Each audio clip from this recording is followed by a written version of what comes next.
Bonjour à tous, ici le Geek à lunettes. Je suis accompagné aujourd'hui de Florent. Salut. Et à nos tenues, vous voyez donc que nous allons parler des Oscars. Eh oui. La 92e cérémonie approche dans 10 jours à l'heure où nous tournons, une semaine sûrement pour vous. Je vais me grouiller de la montrer. Ouais, c'est ça, ouais, ça Celle-là. dépend quand tu le racontes. Ça fait un mois que les top 10 devaient sortir et puis je suis toujours sur les montages. Mais... Bref. Et sachant qu'on fait deux vidéos, voilà, une vidéo de présentation simple des films, et puis après directement le pronostic. Parce que l'an dernier, 1h40 c'était long. Donc là, on va essayer d'aller au plus vite, 20 minutes pour celle-là, 30 minutes pour l'autre. Ça peut être sympa d'avoir des pronostics et on va essayer de faire mieux que l'an dernier où j'ai eu 5 et Florent 6. Oui, oui. Sur 20. C'est bien planté. Du coup, moi j'ai fait quand même 2-3 catégories. Ouais. Juste rapidement parler des injustices. Ouais, je suis d'accord. Les films, soit qui sont sous-représentés, ou soit on se dit ah non, en fait, il voulait vraiment pas ce film. Ouais. Donc moi je voulais juste commencer par Midsommar, Ouais. donc, qui quand même, dans ma vidéo top 10 j'en parle, dans ma vidéo top 10 de la décennie j'en parle aussi, donc voilà, pour moi c'est un film assez important, qui a une super actrice, qui a une super réal, des super effets spéciaux, et rien. Ouais. Que dalle. Après, j'ai pas vu Midsommar, mais comme tu m'en parles, moi, ça me donne envie au final. Un film d'horreur en plein jour, j'aurais peut-être moins peur. Oui, Je ne sais pas. peut-être. Je suis pas très film d'horreur, mais voilà. Il y a Rocketman. Rocketman dans, je sais pas, dans les costumes par exemple. Mais même dans meilleur acteur. Egerton, il est Ouais. très bon. Il y aurait eu pas mal de choses, ouais, costumes, peut-être même montage. Même montage, il y a des trucs, c'est une vraie comédie musicale, Ouais, il y a un truc un peu virevoltant. on en a parlé dans les vidéos top 10, vous verrez ça. Ça manque. Sinon, il y a Ad Astra qui est sous-représenté. Sous-représenté. Voilà, c'est un film magnifique, très coloré, spatial, Je suis d'accord, ambitieux. il a que le mixage son. Ouais, c'est genre, ah non, on te met une catégorie, mec. T'as Ouais. vu, on t'a pas oublié, hein. Et surtout qu'il met que mixage et pas montage, alors que les deux, pour moi, sont un peu liés quand même. Ouais. Et sinon, il y en avait un dernier, c'était un documentaire qui est sorti cette année qui s'appelle Apollo 11. Mhm. C'est un documentaire du coup sur la mission d'Apollo. Ouais, Et ils ont eu 1000 heures de rush ouais. pour faire un film qui dure 1h30. Je veux dire, c'est colossal comme boulot. Et juste pour la performance, moi je l'ai remis dans meilleur documentaire. Ok. Voilà. Allez. Juste dire simplement les films rapidement qu'on n'a pas vus. Parce que Oui. sinon après on va dire, ah bah pourquoi t'en as Parce pas que parlé. malheureusement, ils sont Il y en a pas 9, sortis en ouais, France. soit ils sont pas sortis, soit on s'en foutait tous les deux d'aller. Ouais, le voir. voilà. Genre Maléfique par exemple. Genre Maléfique. Voilà, donc Maléfique. là, je note Maléfique, bah, on s'en foutait un peu qu'on n'est pas allé voir. Il y a Breakthrough, c'est un documentaire sur un gamin qui tombe dans l'eau gelée et qui revient à la vie. Bon. Après, les documentaires en général, j'en regarde peu. J'en ai regardé beaucoup plus cette année, mais en général, moi, j'en regarde peu. Ouais, moi j'en ai quand même rattrapé 2-3. Honeyland, je crois que c'est un documentaire russe, donc là il sortira jamais en France. The Cave, pareil, voilà, sortie hypothétique. La Communion, qui sort dans un mois. ouais, un mois et demi. Un mois, ça c'est un ami extraordinaire avec Ah, ça, j'ai envie de le voir avec Tom Hanks. Tom Hanks, Notre ami Tom Hanks. il sort pas encore. Harriet il est sorti directement en DVD, donc on n'a pas vu. Judy il sort fin février. Ouais, mais j'ai bien envie de le voir, là, Judy Garland. Ouais, quand même. ouais. Enfin, Mais il est nommé dans 2 catégories, donc du coup bah, on se dit ah dommage. Dommage, Ça dommage. se trouve il est C'est méritant vrai. dans les deux.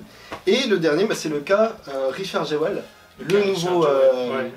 Eastwood, Oui, et qui sort celui-là 19 février. Voilà. Ok. Donc, ceux-là on n'en parlera pas parce que Malheureusement. forcément bah, on n'a rien à dire dessus. Donc il y a des catégories où il y en a peut-être 2, C'est ça. et bah, on pourra dire bah, c'est des films non vus quoi. On verra. Comment du moins nommé au plus nommé? Ouais, du moins nommé au plus nommé. Ad Astra qui est nommé qu'une oui. fois. Ad Astra qui est nommé qu'une fois. On en a parlé en long, en large, en Ouais, travers. ouais, dans les le top vidéos 10. qui sortiront avant ou après celle-là, Après, du coup, parce il y aura que. peut-être plus de détails. Il y a The Age of Democracy, c'est un documentaire Netflix sur l'avènement de Bolsonaro en Brésil. C'est bien foutu, après c'est très hagiographique, tu vois le documentaire qui essaie de montrer genre oh regarde à quel point c'est horrible. Bon, ça vaut le coup mais c'est pas extraordinaire. American Factory, ça c'est un documentaire américain sur un chinois qui investit dans les usines américaines et tu vois vraiment la confrontation entre les syndicats américains. Ouais. Et la politique de travail chinoise qui est beaucoup plus... D'accord. Il y a Pour Sama, c'est un documentaire français D'accord. qui se passe dans un pays en guerre où tu as une mère qui essaie d'élever son enfant sous les bombardements, c'est magnifique. D'accord. Imaginaire. Ok. Hyper méritant. Monsieur Link, un film d'animation. Ouais. C'est bien foutu. Tous les films d'animation sont nommés qu'une fois. Hein. Voilà, mais c'est de la stop motion, ça, pour la technique ça vaut le coup, pour le scénar c'est un peu léger. Klaus. Une seule fois. Incroyable. Super film Netflix. Voilà, Ouais, on en a parlé dans nos vidéos top, donc vous avez... Superbe animation, énormément de bons sentiments, mais qui fait du bien. C'est pas genre pathos, oui, c'est touchant. Si vous l'avez pas vu, allez le voir là, mais on en reparle dans nos vidéos top. J'ai perdu mon corps. Oui. Super film d'animation français, qui à mon avis aura le César. peut-être pas l'Oscar. Je pense pas. On va voir vers quoi il est confronté. Mais ça fait plaisir d'avoir un film français d'animation aux Oscars. Dragon 3. Dragon 3, voilà, là aussi on en parle. On en a parlé, moi j'adore Dragon. Conclusion parfaite, une super saga. J'adore Dragon, j'adore Dragon, j'adore Dragon. J'adore Dragon. Voilà. La Reine des Neiges. Mais alors, La Reine des Neiges 2... Deux fois. Non, ah, si. Il est nommé une seule fois. Ah oui, c'est vrai. Parce qu'il n'est pas dans les films d'animation. Ça, on en parlera tout à l'heure, mais voilà. Pour autre chose. Je ne comprends pas, mais... Le Roi Lion. Oui. Pas non plus nommé dans le film d'animation, mais on verra où il est. Non, reviens. C'est un concours, d'accord? C'est des prédictions. J'en peux plus. Les Misérables. Oui. Super film français. Que j'ai rattrapé au final. Ouais. Que j'ai beaucoup aimé. Ouais. Voilà. Non, franchement, il a fait un bond en termes de nomination, en termes de récompense. C'est bien. Très mérité. J'espère que. On verra. Avengers Endgame. Les Avengers sont toujours nommés, et après ils gagnent pas. Ouais. Parce que on y reviendra dans la catégorie. C'est les catégories techniques souvent. Oui, voilà. C'est un très bon film, c'est une bonne conclusion. Ouais. Moi ce que je comprends pas, on y reviendra, mais que beaucoup ont gueulé, mais Robert Downey Jr. pour tout le rôle d'Iron Man méritait une nomination. Moi je trouve. Pas de là à le gagner, non, peut-être, mais méritait quand même une nomination. Ouais. Pour tout le. Et il l'incarne vraiment quand. Oui, c'est lui quoi. On pense qu'à lui maintenant. Quand on voit les dessins, c'est Robert Downey Jr. À couteau tiré. Oui. Bon, qui est très frais. Ouais. C'est pas forcément un des meilleurs. C'est pas un film à Oscar, quoi, mais oui, ouais, ça fait plaisir, de voir. Oui, moi je suis content de le voir. Après le bâchage de Ryan Johnson, ça fait plaisir. Une seule nomination, donc Rocketman. Ouais, malheureusement. Et qui en méritait, donc comme on a dit, un peu plus. Largement plus. Mais bon, voilà, il apparaît dans une catégorie toute petite. Bon, après les films nommés 2 fois. Je te laisse faire, vas-y. On a Toy Story 4. Oui, qui est nommé 2 fois, qui mérite de nomination. Oui. Voilà, clairement. Pour les catégories où il est nommé, je trouve qu'il est assez méritant. Moi je suis d'accord. Voilà, on y reviendra de toute façon. Épisode bonus, enfin bref. Oui. On en parle dans les vidéos. On y parle dans les vidéos top. Douleur et gloire. Oui. Voilà. Très très bon Almodovar. Comment dire. J'ai pas été transcendé personnellement. Ouais, mais voilà, en termes d'Almodovar, c'est quand même vraiment le haut du panier. Il a fait des trucs un petit peu douteux, mais là je trouve que. Après, où est-ce qu'il est nommé, ça me choque pas. Voilà. Il est arrivé à parler de lui-même dans un film de façon touchante et profonde. Alors pour les films nommés 3 fois, on a Star Wars épisode 9. Skywalker. Bon, c'est principalement du technique. Pour moi, il ne mérite pas d'être nommé. Aucunement? Aucune nomination? Non. Ouais. Bon. Non. La musique est belle, les remixages de sons sont incroyables. Après, on verra catégorie par catégorie, mais le fait qu'il apparaisse aux Oscars. Ouais, non. C'est peut-être plus méritant.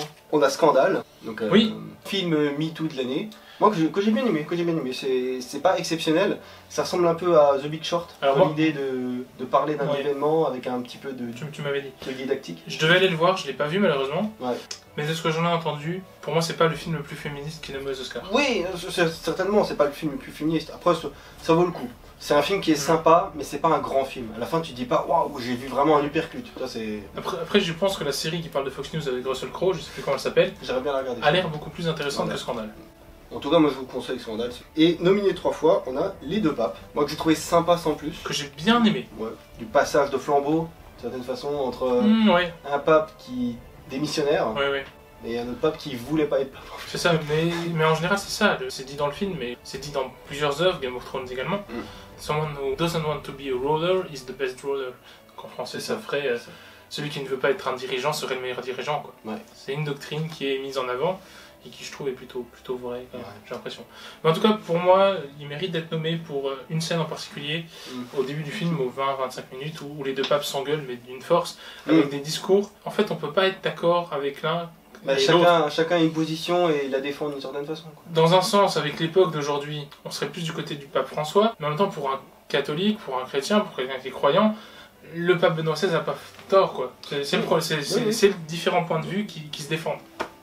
Et j'adore cette scène, avec une phrase, on y reviendra, que le pape François sort, qui pour moi résume tout le film. Du coup, avec 4 nominations, on a Le Mans 66. Oui. Donc là, qui est quand même bien représenté, et pour moi, en plus, il y a des catégories très prestigieuses. Pour moi, qui mérite d'en gagner 3 sur 4. 3 sur 4 ouais, je pense pour moi. Ouais. Non, franchement, très bon film. Après, très on en parle dans d'autres vidéos, c'est un gros conseil. On passe aux 6 nominations. On a Parasite, le film qui fait l'unanimité de l'année. Oui. Ah, vraiment, genre, à chaque fois qu'il est nommé quelque part, bam, il remporte. Pour moi, il est nommé pour être nommé. Parce Tu crois? Il va en gagner un, mais à mon avis... Oh. Deux, j'espère deux. Ouais, C'est tout. il y a deux catégories, ils peuvent faire un peu de surprise. Ouais, on verra. Ouais, franchement, ça fait tellement plaisir. Je suis content qu'il soit là. Ça fait Enfin, tellement moi, je suis plaisir. content qu'il soit là. Je préfère Parasite à Roma, par exemple, l'an dernier, qui avait plus de nominations, Parce qui au final a été snobé, il en a eu deux, quoi. Ça parle pas de la même. Deux ou trois, je sais plus. C'était meilleure photographie. Meilleure photo et meilleur réalisateur. Bon, sinon, on a Jojo Rabbit de Taika Oui. Waititi. Donc, juste après avoir fait Thor Ragnarok, il nous revient avec une comédie dramatique. Thor Ragnarok que j'ai détesté, Jojo Rabbit que j'ai surkiffé. Moi, j'ai adoré. C'est une claque. Il vient de sortir au cinéma, je vous conseille à tous. C'est génial. Il est vraiment bien, très très bon. C'est très original dans ce que ça raconte. Puis le gosse est C'est incroyable. assez provoquant. Alors, le film est détesté aux États-Unis, mais c'est comme si les Oscars disaient bah on s'en fout, nous on l'aime bien, on le met en avant, et ça fait plaisir parce que Il est vraiment bien. voilà, au moins les Américains n'écoutent pas pour une fois leur public et mettent ce film en avant, ça fait plaisir. Si je peux vous conseiller un truc de Taika Waititi, Vampire en toute intimité. Regardez-le en VO. C'est une des meilleures comédies que j'ai pu voir. Puis re-regardez-les en VF parce qu'en fait c'est pas le même film. Après on passe à ton coup de cœur. Oui. Les filles du Dr March. Oh là là. La 6e adaptation de ce bouquin. Oui, c'est la première fois que je le vois et c'est la première fois que j'ai jamais lu le bouquin. Ça fait 102 ans qu'il est adapté au cinéma. Moi je trouve ce film... Il est génial, c'est tellement frais. Et pour le coup, ça c'est un film féministe. C'est pour moi le film le plus féministe de cette nomination et c'est un vrai film féministe.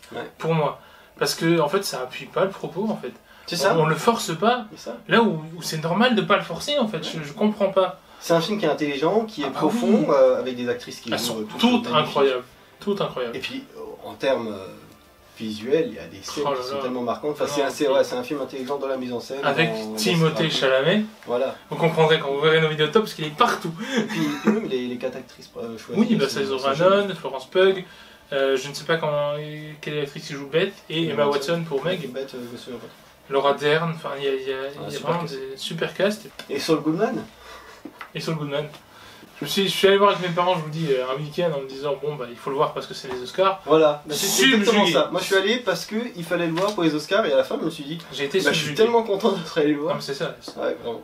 Je me suis épris d'amour pour ce film, vraiment. Ça. Non, franchement, gros coup de cœur. En 6 nominations, on a Marriage Story. Oui, qui est aussi très très bon. Je l'ai lancé sans m'attendre à quoi que ce soit. Bah tu vois, franchement, Noah Baumbach, donc c'est le mari de Garde Carmine qui a fait Les filles du Dr March, donc c'est bien. Il y a les deux qui sont un peu en concurrence pour certaines catégories. Mais ce qui est intéressant, c'est que les deux, le dernier film qu'ils ont fait, j'ai pas vraiment aimé. Et là, vraiment, c'est le retour en grâce, les deux, la même année où ils sortent un film génial. Très très bon, franchement. Marriage Story aussi, c'est très bon. Oh là là. Et avec 10 nominations. Once Upon a Time in Hollywood, donc de Quentin Tarantino. Pour moi, c'est typiquement le film à Oscar. Ah oui, c'est clair. Pour toutes les catégories où il est nommé, bah, il est méritant en fait. Non, il n'a pas toutes les gagnées, mais il a sa place à peu près. Oui, il mérite clairement d'être là. Et avec 10 nominations, on a 1917 de Sam Mendes. Il y a 2-3 scènes qui sont fabuleuses. Un faux plan séquence, enfin 2 faux plans séquences, qui est techniquement incroyable. L'immersion est totale. Ah oui, pour vous donner un exemple, j'ai précommandé le vinyle. Ah ouais. Voilà. J'ai précommandé la musique est géniale. Oh là là. Il y a des montées en puissance, il y a un côté épique. Ouais, moi je dis. On s'attache à lui, on s'attache à ces 2 soldats qui ont bravé le génial. C'est Sylvestri qui a composé. Alors là, ah non, je suis pas sûr. Je sais plus. En tout cas, je sais qui a fait la photo, mais oui, moi aussi, je sais qui a fait la photo. Mais ouais, Sam Mendes, moi, j'ai adoré. La majorité de ses films, soit c'est des excellents films, soit c'est des chefs-d'œuvre. Et là, voilà.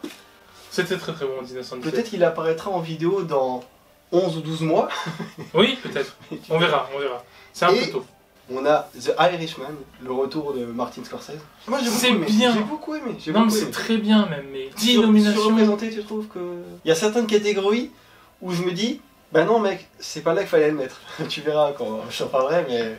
Non mais enfin, il mérite plus que le prochain, mais... Il mérite d'apparaître. Oui, largement, mais ouais, je sais pas.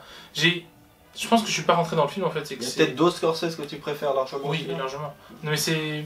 Je pense que c'est pas un problème du film, c'est un problème qui vient de moi et que j'ai pas réussi à rentrer dedans totalement. C'est une fresque, c'est très bon. Une fresque dramatique. Ah oui, mais c'est très bon. Mais de là à le voir meilleur film de l'année chez tout le monde. La mélancolie du gangster un peu. Tu vois. Oui, mais je comprends pas pourquoi en fait tout le monde l'aime autant. Ouais. Parce que sûrement ça vient de moi et que j'ai pas réussi à rentrer. Hein. C'est possible. Hein. Bah, regarde-le une deuxième fois. Oui. Oui, il faudrait que je le revoie. C'est vrai. Et avec 11 nominations. On a Joker. Joker. Voilà. 11 nominations. C'est autant que le Retour du Roi. C'est autant que Titanic. Autant que Titanic. Est-ce que 11 nominations vraiment? Moi je suis content qu'ils soient aux Oscars pour au moins 2-3 catégories. Moi aussi je suis content. Mais là vous allez voir les catégories, le film est partout quoi. Bon, pour moi, il l'aura maximum 2 fois.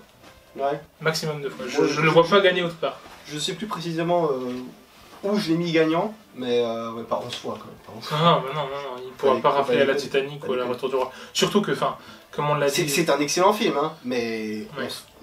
Quand même. De toute façon, comme on l'a dit l'an dernier, on peut plus avoir des cérémonies avec un film qui gagne 10 Oscars, parce que c'est pas politiquement correct. C'est le problème. On va essayer de faire plaisir à tout le monde. C'est ça. On peut plus aujourd'hui. Droite à gauche. Malheureusement. Parce qu'il y a des films qui mériteraient des fois. Écoutez, c'est la fin de cette vidéo. Présentation des films. Si vous trouvez qu'on a survolé le sujet, parce que pour beaucoup, on en a parlé dans les vidéos top. C'est ça. Donc voilà, c'est normal. On rentrera peut-être un peu plus quand on parlera des catégorie par catégorie. On va y venir dans la prochaine vidéo. Si vous vous arrêtez là et que vous voulez pas connaître nos pronostics, c'est dommage, hein, clairement. Mais allez voir l'autre. Mais sinon, c'était le Geek à lunettes. Je vous dis à la prochaine. Finité. Incantatem.